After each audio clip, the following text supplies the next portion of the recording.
If I could have each medical school representative quickly introduce yourself and your medical school. So, well, take your time. Sorry, I'm just trying to give you a hard time. My name is Margaret Tando. I am a trauma surgeon, and I represent the University of Vermont. Vermont is a state that's in the U.S., and we are next to New Hampshire and New York, close to Canada, not in Canada itself, but we are the Green Mountain State.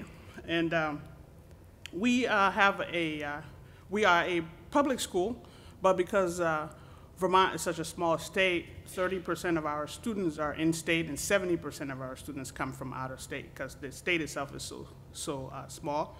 We have an integrated curriculum where you do your first 2 years of basic science really in 18 months, and then and you have a year of clinical, and then a year of your fourth year. What that means is that you have extra time in your fourth year to do more electives.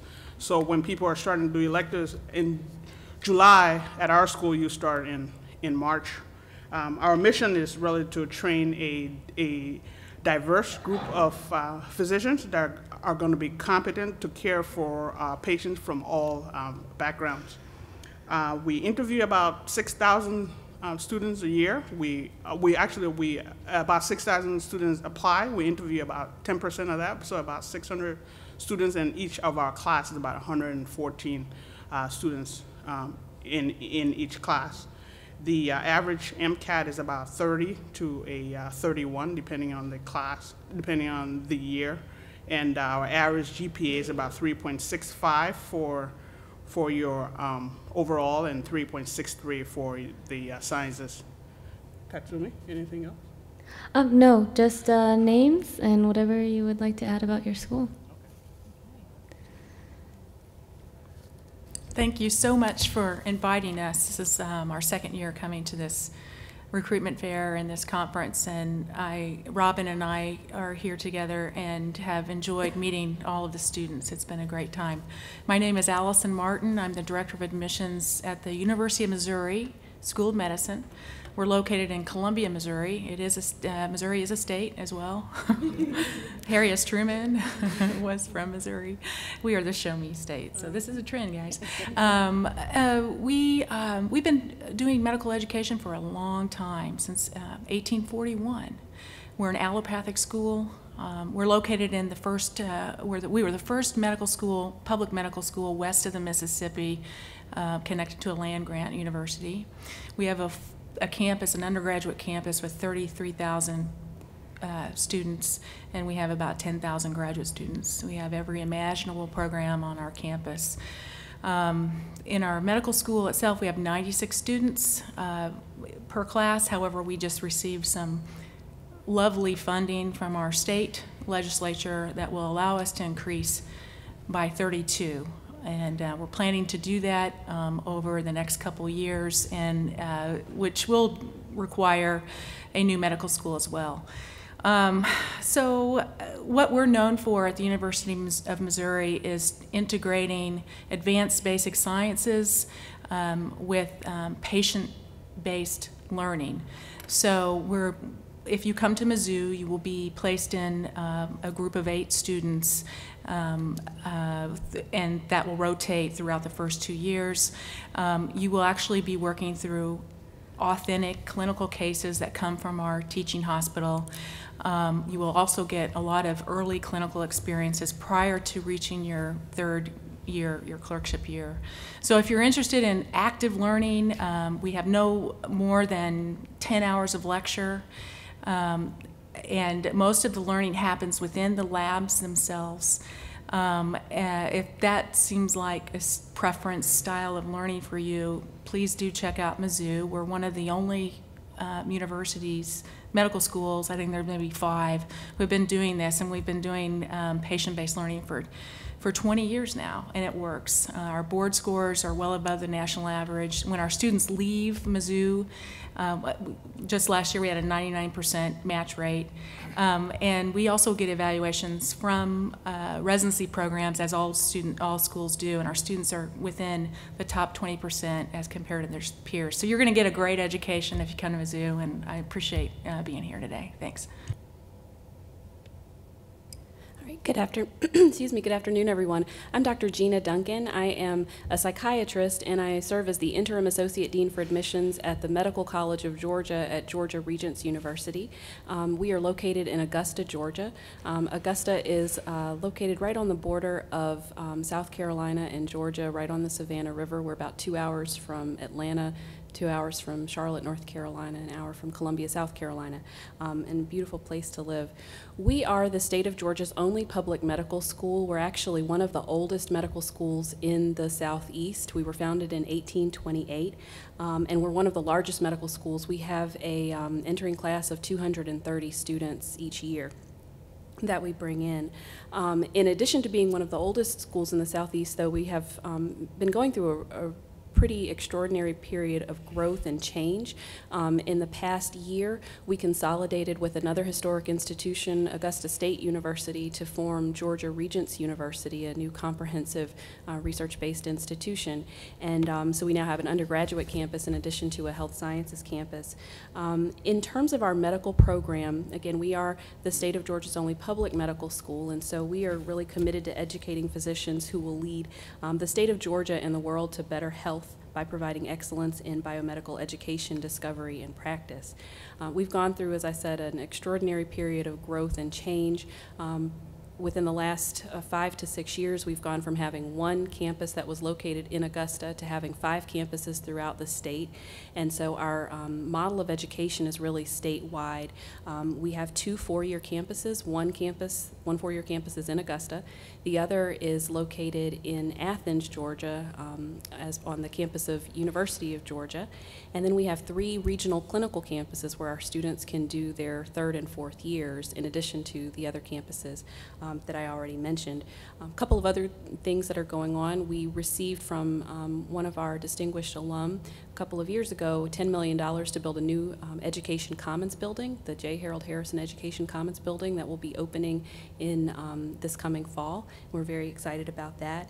And the same alum actually passed away within the last year, and his estate left us $66 million, which has really been a significant game changer for our institution, certainly one of the largest donations that we have received, and probably one of the largest that any public school in the state of Georgia has received. And that money was left to us for scholarships and for endowed chairs. So we're really excited about our ability now to do some even greater recruiting. We have an organ system-based curriculum, and that's integrated throughout the 1st and 2nd year.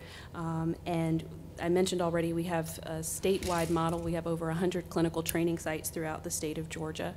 And Augusta is a wonderful place to live, as I mentioned already. We were actually rated one of the top 10 places in the country to live last year. So I'll be happy to answer questions as they come along. Good afternoon. I'm Michael Ellison, the Associate Dean for Admissions at the Frank H. Netter M.D. School of Medicine at Quinnipiac University in North Haven, Connecticut. We are 90 minutes east of New York City and 2 hours away from Boston. And we kind of sit in the same city as the school, that little school known as Yale University. Our focus at the Netter School of Medicine includes primary care, global public health, and rehabilitation medicine for wounded veterans. We too also have an integrated curriculum in the first 2 years and system-based, where students are learning the basic sciences and how to practice medicine through 3 courses: Foundations of Medicine, Foundations of Clinical Arts and Sciences, and Scholarly Reflection and Capstone. In the Scholarly Reflection and Capstone, students have 7 options, well, 8 options in terms of what they can choose, and have an opportunity to maybe take additional courses outside of the School of Medicine, perhaps with our School of Law, or in the School of Arts and Sciences, or School of Communications. One of our other focuses is that interprofessional education and helping students to graduate from medical school with the ability to work well in teams. And so having a School of Nursing and a School of Health Science certainly helps us to teach our students collaboratively with students in the nursing and other health science programs. We have 4 major clinical partners that we work with, and we're also looking for students who want to come to the beautiful New England area where it's always beautiful, and to look at what we're doing as it relates to providing education to those students who have an interest in primary care and beyond. Thank you. Good afternoon, everybody. My name is Terry Miller. I'm Senior Associate Dean for Academic Affairs at Touro University, Nevada. We're located in Henderson, Nevada, which is right next to Las Vegas, but it's a world away from Las Vegas in a lot of ways, too. It's a very nice community, very family-oriented community, but still only 20 minutes from the Strip, so you can live in both worlds if you like. We are a branch campus of Touro University, California, but we do have an independent curriculum from them. We actually have a rather traditional discipline-based curriculum in the first 2 years. And in the third year, you do most of your core clerkships locally. We have affiliation agreements with a number of area hospitals. And the fourth year is elective clerkships that can be done anywhere, pretty much, in the United States. We're an osteopathic school that started in 2004. And we have 135 students a year in the osteopathic program. We're also developing some interdisciplinary opportunities as well, because the school also, Touro University, Nevada, also has a nursing program, physician assistant, Masters of Health Sciences program, occupational therapy and physical therapy and education. So we've actually done some projects over the last couple of years involving students across all of the healthcare disciplines. We're one of only 2 medical schools in the state of Nevada. We're the only private school in the state and the only one that's located in southern Nevada. Most of our students come from California, Utah, Colorado, and then Nevada. And our aim is really to train primary care physicians. We really want to increase the number of physicians that are in the southern Nevada area. Touro itself is a Jewish-based institution. The main campus is in New York, the main Touro campus, and, but they have campuses affiliated throughout the United States and even overseas as well. So thank you. Good afternoon, everyone. My name is Floyd Harden III. I am coming to you all from Michigan State University, one of the premier land grant institutions in the United States of America. And all that means is that we have a real commitment to training physicians and training physicians to give back and to go back into communities, to really make sure that we uphold our Michigan State, uphold our name, and really contribute substantively back to the Michigan community and to global communities as well. I am coming to you all from our Osteopathic College of Osteopathic Medicine. We are, one of our mottos, one of our catchphrases is that we are one university with many sites. So we have, on average, an entering class of about 300 students every year. We have gone to actually expanding that to about 325. With Michigan State, we are so excited this year because we are spearheading so many different and new initiatives. We have a huge commitment to diversity.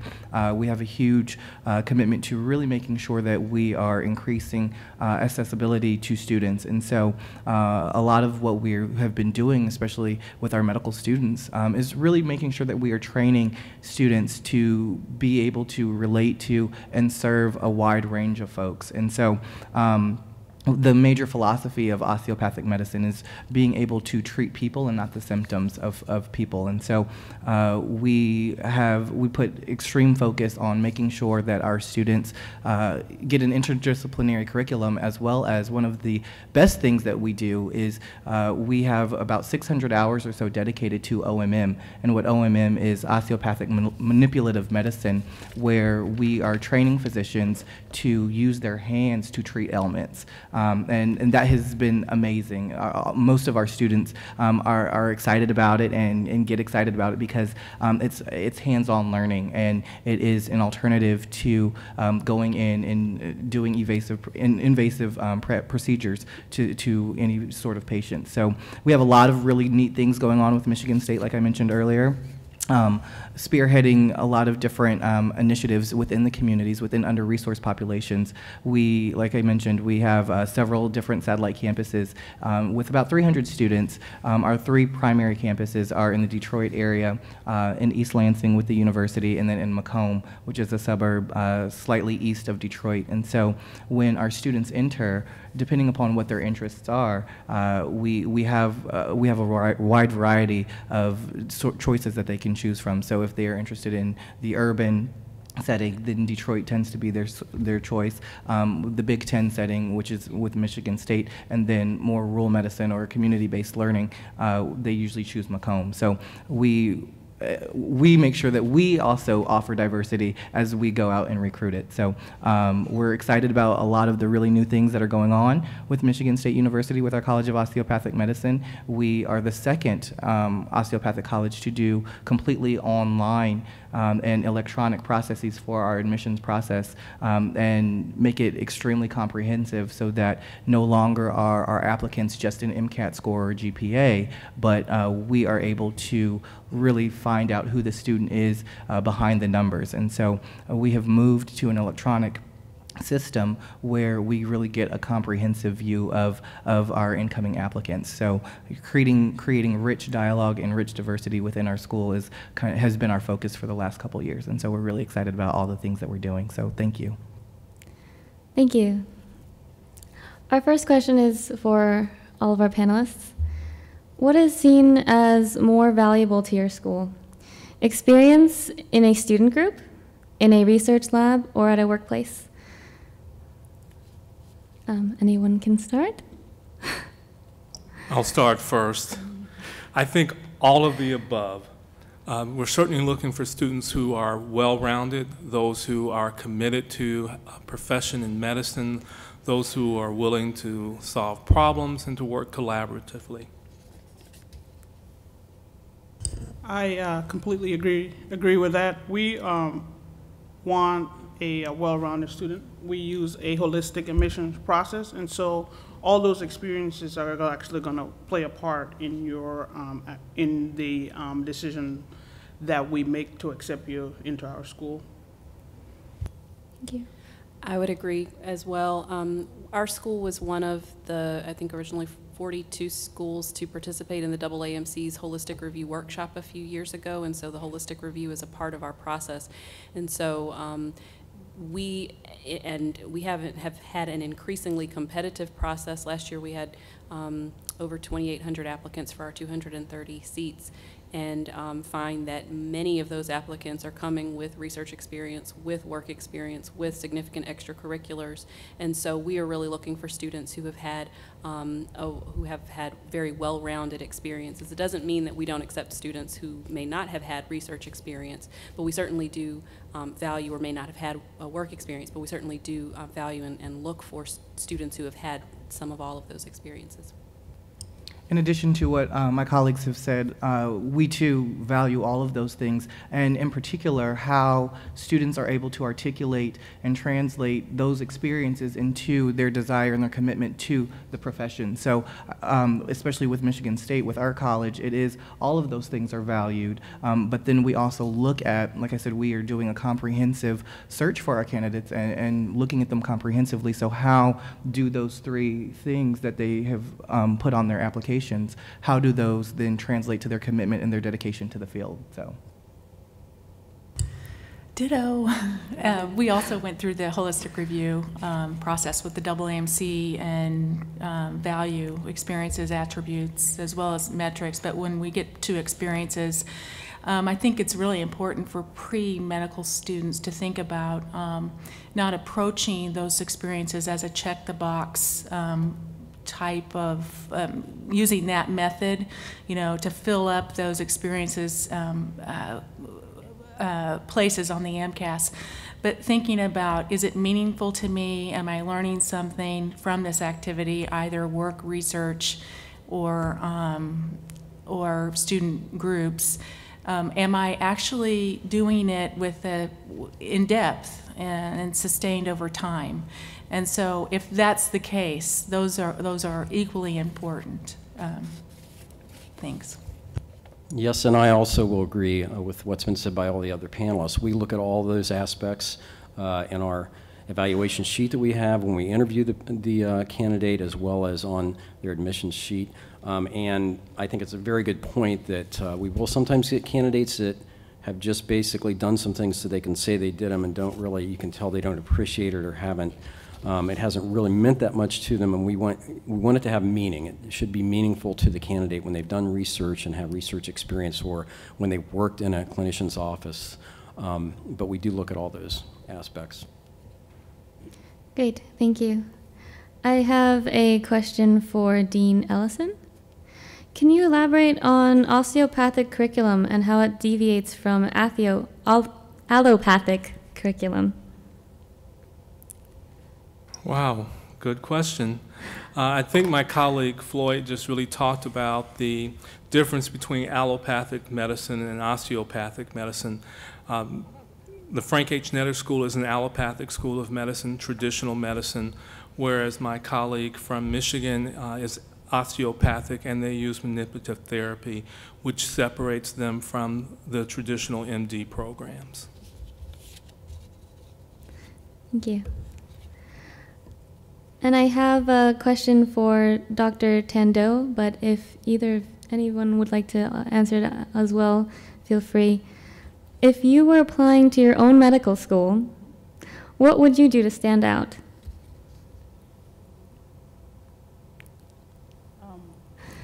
To stand out, so for the University of Vermont, I think I would really be who I really am and do everything. I was always passionate about medicine. I wanted to be a doctor from the time I was in the 6th grade. So I would really show the admissions committee that this was my passion, and just show them my life experiences, how I turned disappointments into opportunities to actually improve, and to really show them that I am a well-rounded person. I'm glad I went to medical school about 15 years ago, though. And can I piggyback off of Dr. Tendo, correct? I think that there's so much power in our stories, and so oftentimes going through the application process, we forget that. I recently had an advising appointment with a student who worked at McDonald's, and she was a fairly younger applicant, and she was just talking about her lack of work experience and shared with me what she was doing at McDonald's and how transformative that experience was. And I told her, I was like, you need to put that down. You need to definitely put that down. And she's like, but I worked at McDonald's. I was like, absolutely. I was like, but you delivered. I was like, you had so many different transferable skills. You were able to deliver a product to a customer. You were able to field questions. You were able to make sure that you had to communicate with customers, as well as making sure that everyone was in and out in a timely manner. So being able to balance all of those skills in a short period of time, it's fast food, so you have to do it fast, right? So, but being able to balance all of those skills requires different parts of the brain, requires different talents in different times, and so needing to tell your story and tell, again, how do you articulate those experiences into your commitment and your dedication to the field. So especially with osteopathic medicine, your ability to communicate with other folks is extremely important. So for her, being the front line, and being able to communicate with customers, she's able to translate that to a skill set that is going to definitely fare her well in the application process and set herself above. So very much like my colleague said, is you need to really make sure that as you're going through the process to tell your stories and think about those things that may seem kind of quirky or seem kind of uncanny, because those are the things that stand out to admissions committees. Did anyone else want to add? So something that is valued by our school is a demonstration by the applicant that they know what they're getting into, that they have actually worked with patients, that they have been around physicians, that they've seen the team work well, and they've also seen the team work not so well. So that is equally important, as well as all the other things that the panelists said. But if the person could be exceptional in terms of academics, and they could be a good communicator and be involved in lots of student activities, but if they haven't demonstrated that they know what they're getting into through their experiences, they would not be very competitive at our school.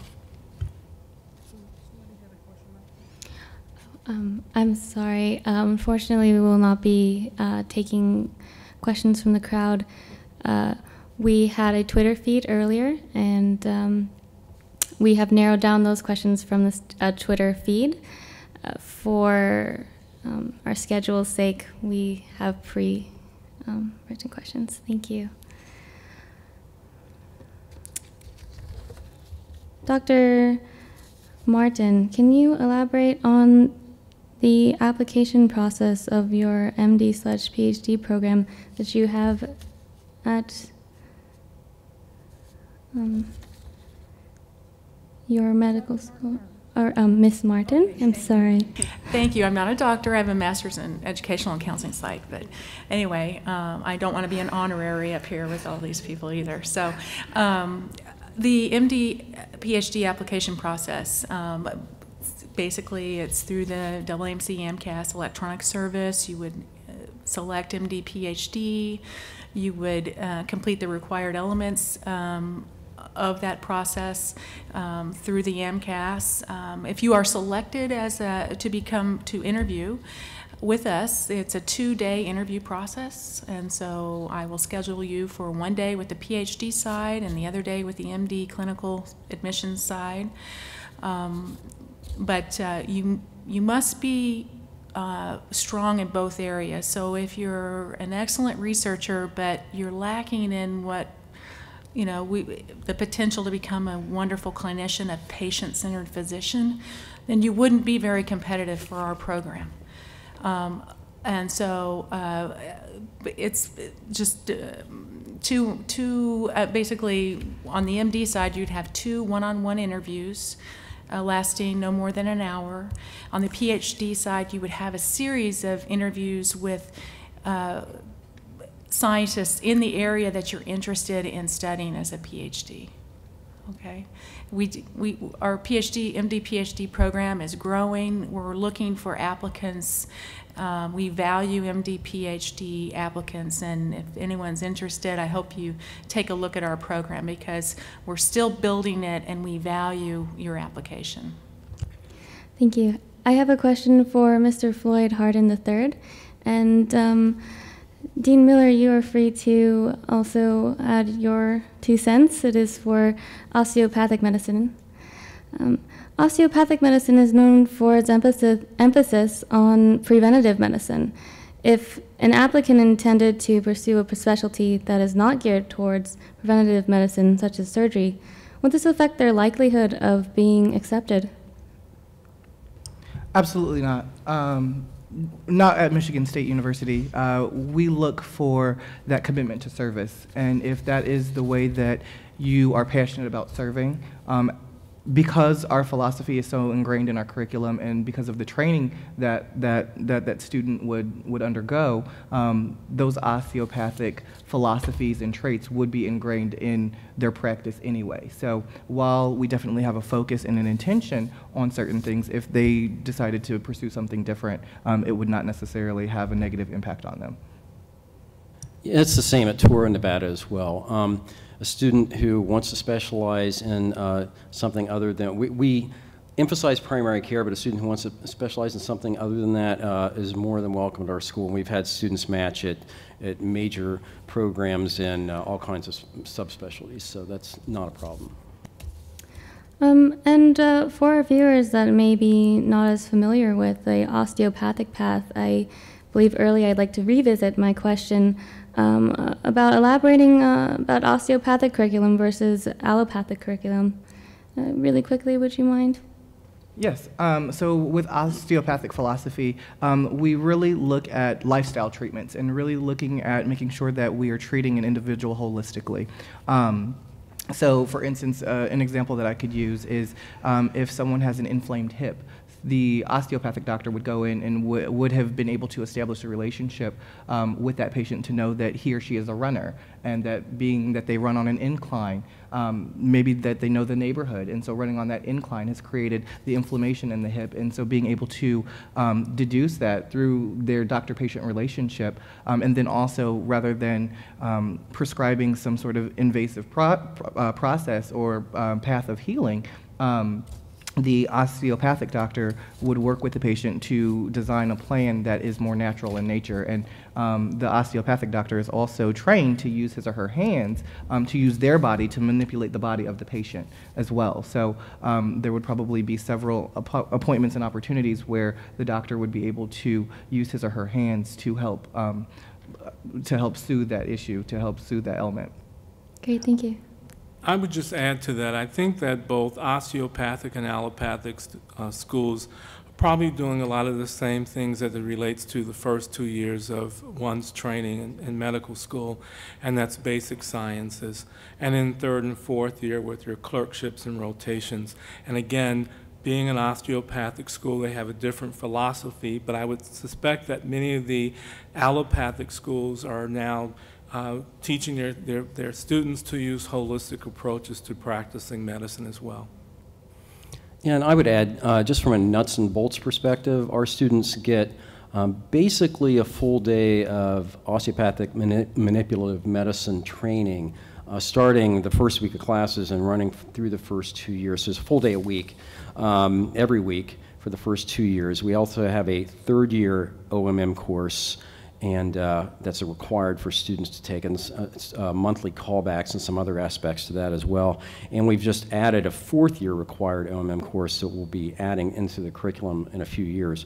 It was just approved recently. So you get the osteopathic manipulative medicine aspect. It probably accounts for a good 20% of your contact hours in the first 2 years. And in addition to that, the osteopathic philosophy is interwoven throughout the other classes as well. But the basic sciences are largely going to be, they're comparable to what you would get at an MD allopathic school. Okay, thank you. Dr. Duncan, when reading a personal statement, what specifics do you look for, and what is considered negative? That's a good question. So I read a lot of personal statements, and I have to, in our process, we have 3 people on our committee, including myself, who do the initial screening of the application. And so the screening is usually a quicker process than when we're preparing to interview an applicant. So one of the first things that I'm looking for is a personal statement that grabs me from the beginning. You know, within those first few lines, something that that is telling a story or an event, but I'm really looking for a personal statement that is authentic. I don't like to see personal statements that are just a summary in paragraph form of what's already in the experiences section. So, you know, kind of elaborating, because we actually have, between our secondary and the AMCAS application, there are a number of places for applicants to expound on their different experiences and what was most meaningful about those. So I like for the personal statement to actually be in, you know, that's an opportunity where the applicant can tell us something more that they haven't already said.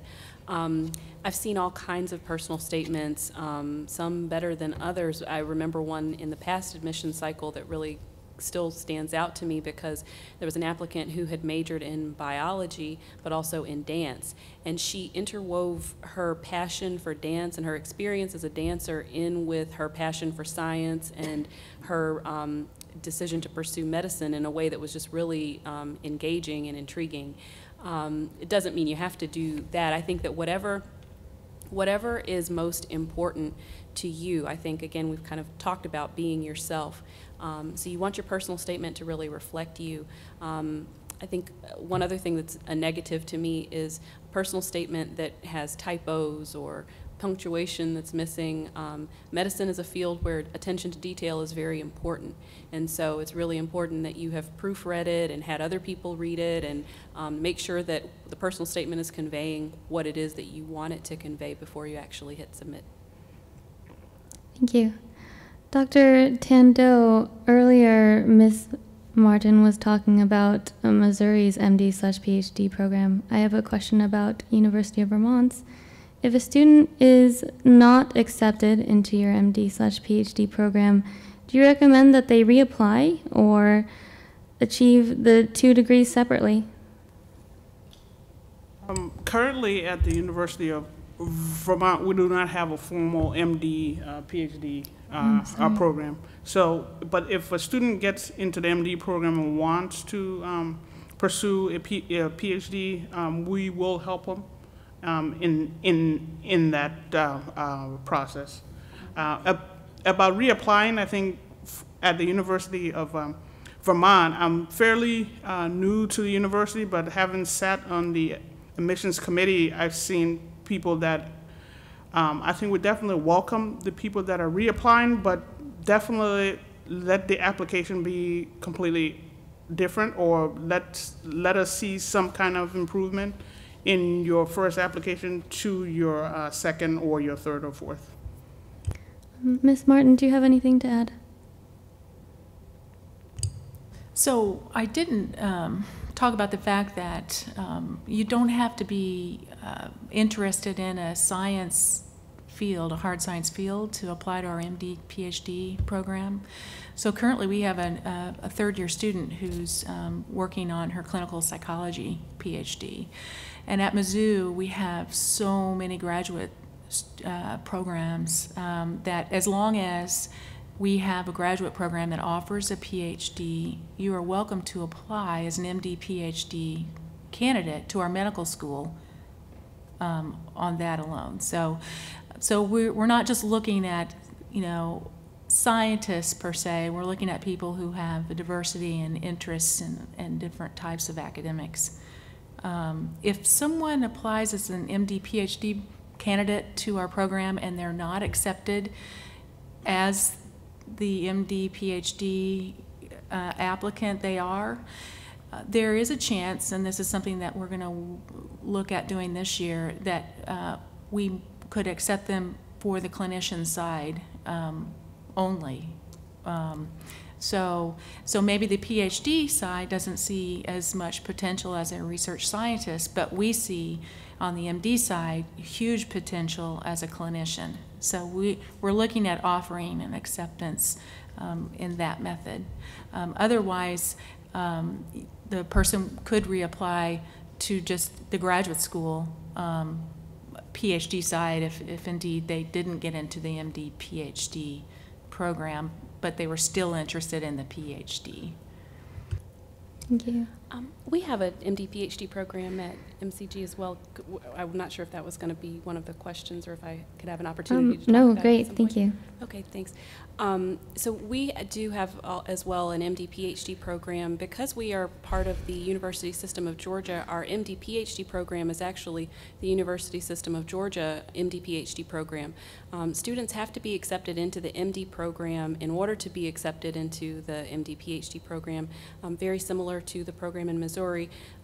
They go through a 2-day interview process where one day is spent interviewing with the MD side, and then another day with the PhD side. And if a student is not accepted by the PhD program, but they have been accepted by the MD program, they're still able to matriculate with us as an MD student, because again, you have to be accepted into the MD side in order to matriculate in both programs. Because we are part of the University System of Georgia, our students are able to actually complete their PhD at one of 4 sites. They can do it at Georgia Regents University, where we are located, or at the University of Georgia, or Georgia State University, or Georgia Tech. So they've got a very wide variety of research labs and mentors and opportunities that they can participate in.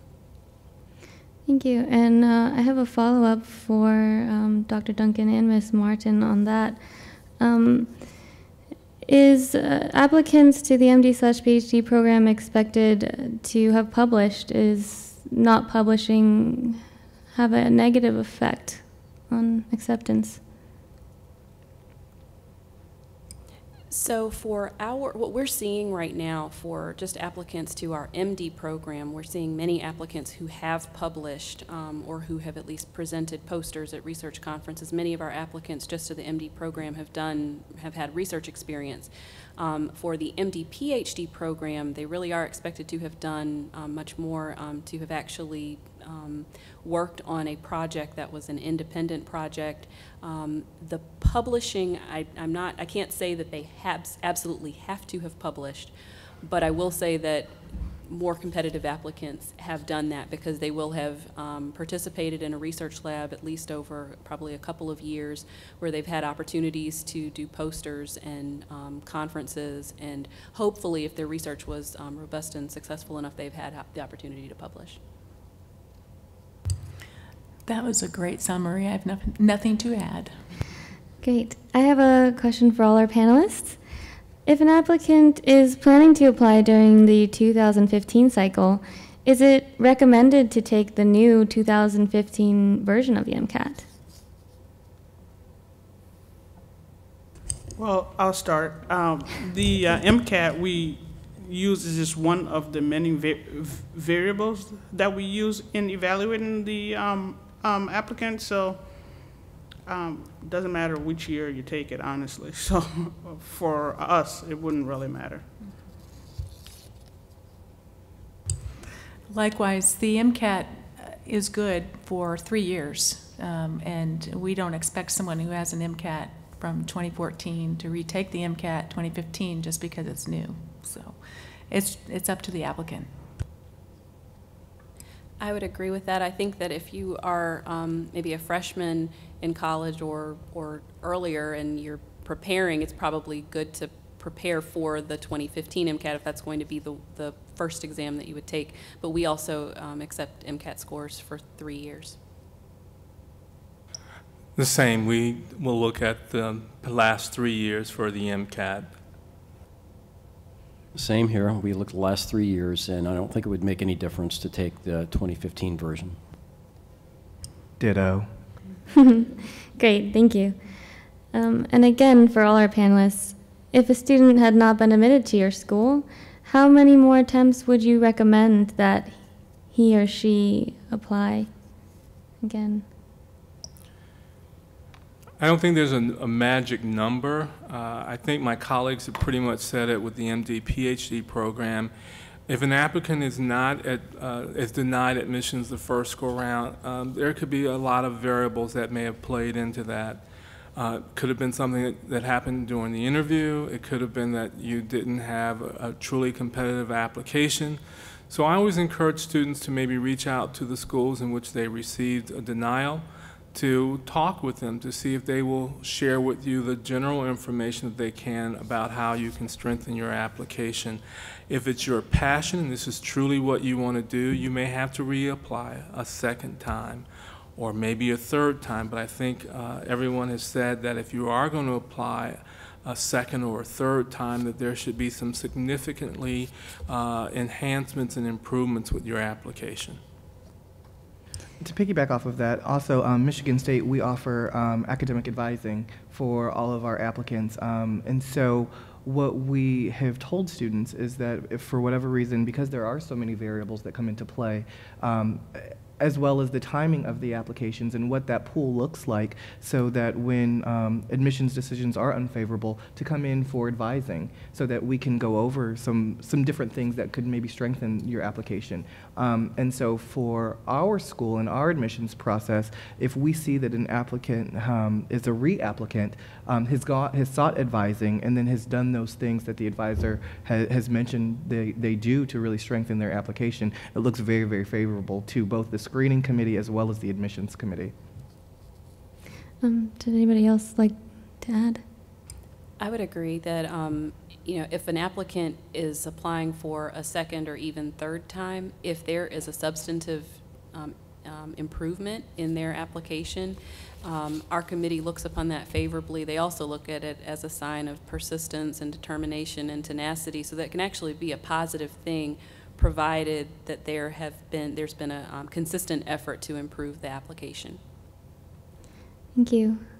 Dr. Tando, there is a new approach to medical school interviews that includes several small interview sessions that have been called mini medical school interviews, or MMI. Does your school, University of Vermont, intend to use this approach?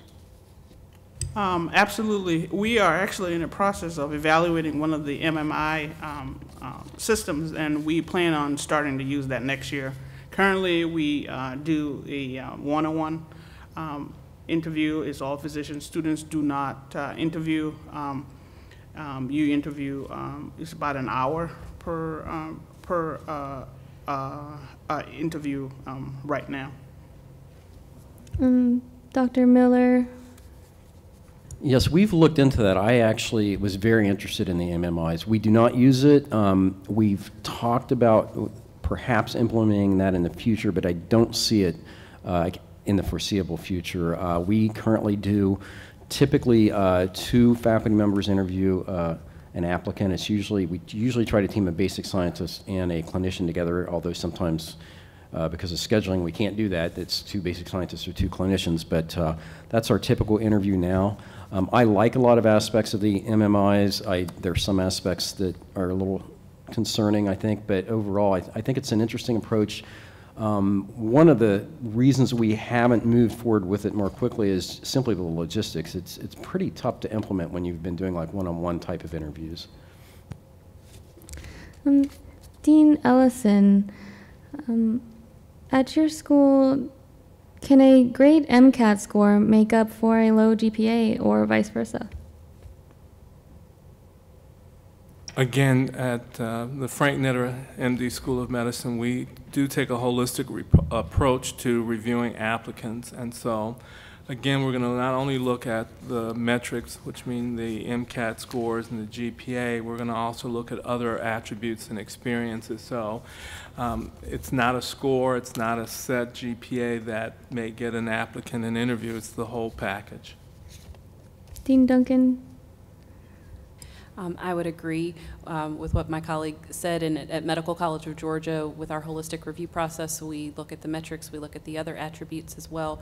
Within the focus on the metrics, though, we will look through an applicant's actual academic record, and if there was a lower GPA, but a higher MCAT, that can be an indication that, perhaps the higher MCAT score often will indicate that they have a good grasp of the material. The lower GPA will go and look and see, was there an explanation for why there were lower grades, and oftentimes we may find that an applicant struggled because of a family issue that happened, or they had a difficult adjustment to college in the first year. So we, and then same thing if somebody has a higher GPA but a lower MCAT score, maybe they are not as good a test taker, but they've got a good grasp of the material. So we really do look in depth at the application and try to have a sense. We want our students to be successful, and we know that we can provide them the support that they need when they get there, and we also know that students can be successful over a range of MCATs and GPAs. Would any other panelists like to elaborate? I would like to say that I agree with that. I mean, you have to look at the whole student. I give you an example. At a prior school that I was at, we had a student come up for dismissal after the first year, and she had scored a 38 in the MCAT. Her GPA was like a 3.5, 3.6, so she had done pretty well. Pretty well using the metrics that we have. And then when we actually asked her what happened, and she didn't pass a single class for the first year of medical school, she said, well, those MCAT scores, I'm actually trained. I can go take a course and they train me how to take that exam, and I can score very high on that exam. But when it came down to actually grasping the actual material, she just couldn't. So I think it's very important that the student you present, you got to look at the whole student, the whole package, and not just numbers. And I would say for students to really, all of it matters.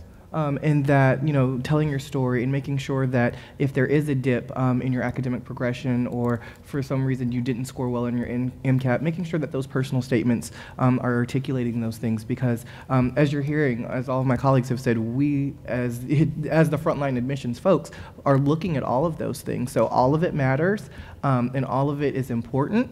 And so really making sure that you're going into it with the mindset of creating a holistic package to really, this is all that we have to view you off of. And so if you are making sure that you're doing your research about the institution, because oftentimes on the website or in the literature that is available, there's also class profiles. So for instance, the University of Michigan, our osteopathic school, our classes average MCAT is usually about a 28 or so. Our average GPA, our science GPA is usually about a 3.7 to about a 3.9. Our overall GPA is about a 3.5 to about a 3.7. So really making sure that you're doing your research ahead of time so that you know going into the application cycle how competitive you're likely to be. And I was actually going to make the same point with regards to the GPA. If you did stumble a semester or have some bad courses, have an explanation ready for that and include it and be upfront about it. Don't try to whitewash it or just ignore it. And I know that I look at things like, was GPA low like the first year and then ramp up? Did you just have trouble being away from home for the first year, and when you sort of got yourself more disciplined and got into harder courses, your scores went up? That means more to me than the overall GPA oftentimes. So just, it's okay to stumble occasionally, but you need to pick yourself back up and have an explanation as to what happened, why were your scores low in that semester or that year, and how you brought yourself back up out of that. And that goes a long way to making up for a low GPA. Thank you. And for our last question for all our panelists, for applicants planning on going directly to medical school after finishing their undergrad, are students who are applying after their third year viewed differently in the application process?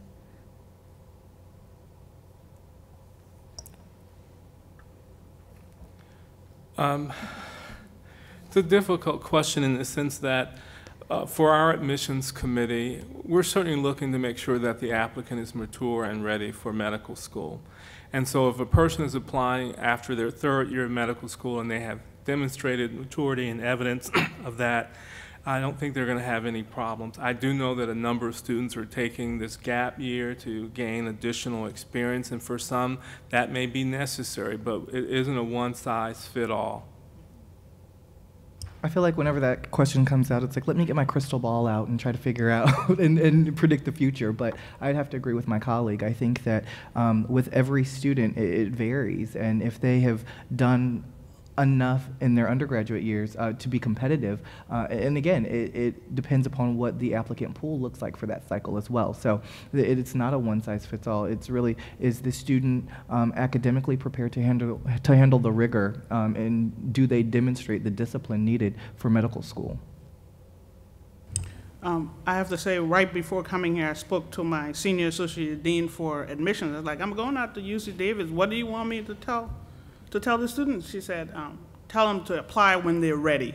Yeah. So when you're ready, that's when you apply. Mm-hmm. At the University of Vermont, our average age is actually 25, and only a third of our students come directly from college into medical school. So just to give you a little sense of the kind of students that we take. But make sure that you're actually ready when you apply. Yes, totally agree. More often we are asked, is there a disadvantage if I wait to apply?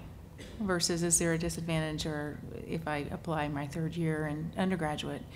And honestly, it is so individualistic. It's very hard to give an answer because it's based on what you've done, how you've shown your commitment, how mature you are. We do screen for maturity. And you know, I say the same thing. Are you ready to apply? Do you feel that you are the most competitive applicant you can be right now? And a lot of times people say, you know what, I don't. I said, okay, you need to do something about that then. And then so there's the gap year or maybe 2, and oftentimes they come back around, and oftentimes this happens after a rejection, right? They want to rush and apply again. And the folks I've dealt with are relieved that they took that gap year or those gap years because it's over. It's over when you get into med school. There are no more gap years. So it's, you know, it's so individualistic, and there's no right or wrong time for you to apply. We don't look at the timing that way. It's based on who you are and what you've experienced and if you're ready. I would completely agree with that as well. Apply when you're ready. I think that, and I'll speak from personal experience, I applied to med school and went to med school straight out of undergrad and then got there and kind of wished that I had taken a year.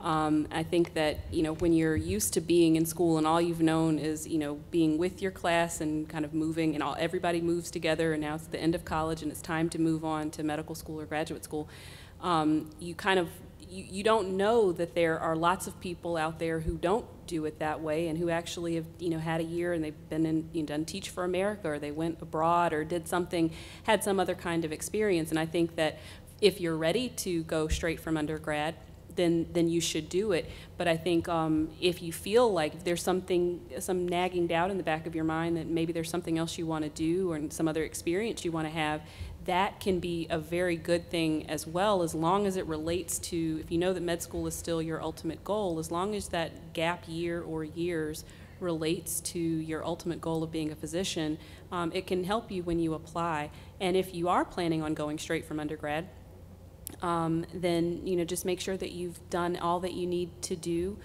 to have a strong application and to know what you're going into. Thank you. That will conclude our third Dean's panel for this evening. Thank you. Can I get a round of applause for our panelists?